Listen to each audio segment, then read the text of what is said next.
Well, hello everybody, this is Street Outlaws No Prep Talk. Today we're going to talk about Nate Sayler, ready for No Prep Kings Season 7.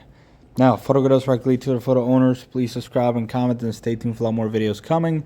All about the Street Outlaws, No Prep Kings Race Series, and all the other Street Outlaw shows. So, Nate Sayler, the Rookie of the Year last season, even though Damon was also a rookie and destroyed the competition in the main invitational. So you can debate whether Nate was the Rookie of the Year or Damon was the Rookie of the Year. But both won, I believe, 2 invitational races, and also Nate won a grade 8, if I'm not mistaken.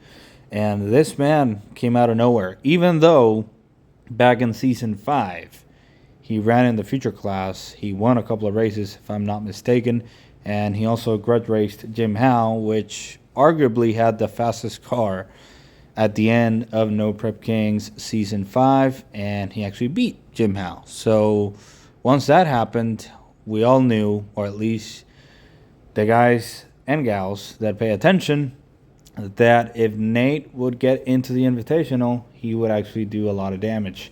And that's exactly what he did. Now, he ended, I believe, 3rd or 2nd in the main invitational points last season in the main event. And as I've just said, he won 2 invitational races, which is extremely hard to do, especially in their first year. Now, Nate is a great driver. He has a great car built by Larry Jeffers Race Cars, and Lee White tunes the car.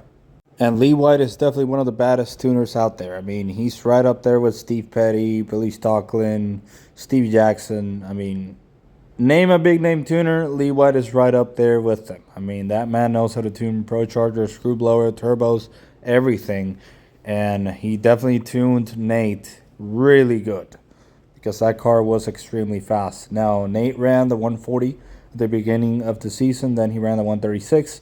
And he could actually get down to 2,700 pounds because he had the older car built before 1979 plus the minus 100 pound weight break for the 136 Pro Charger. He could weigh 2,700 pounds. So running against Nate with the 136 at 2,700 pounds was extremely hard last season. Now this season he has to be 2,750 with the current rules, but I believe Nate will still be a front runner. I mean, that man was fast, and not only fast, but very consistent. Very few runs he actually aborted, I believe.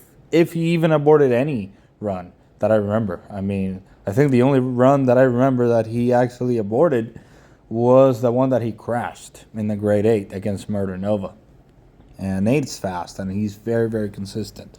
So I don't expect anything different from him this season. I think he's going to be a front runner. He's going to be in the top 5, in my opinion, even though a lot of people step their game up and there's a lot of new cars coming. I think that Lee White, Nate Sayler combination, and with that Pro Charger, is definitely going to be really hard to beat for anybody. So let's see what happens.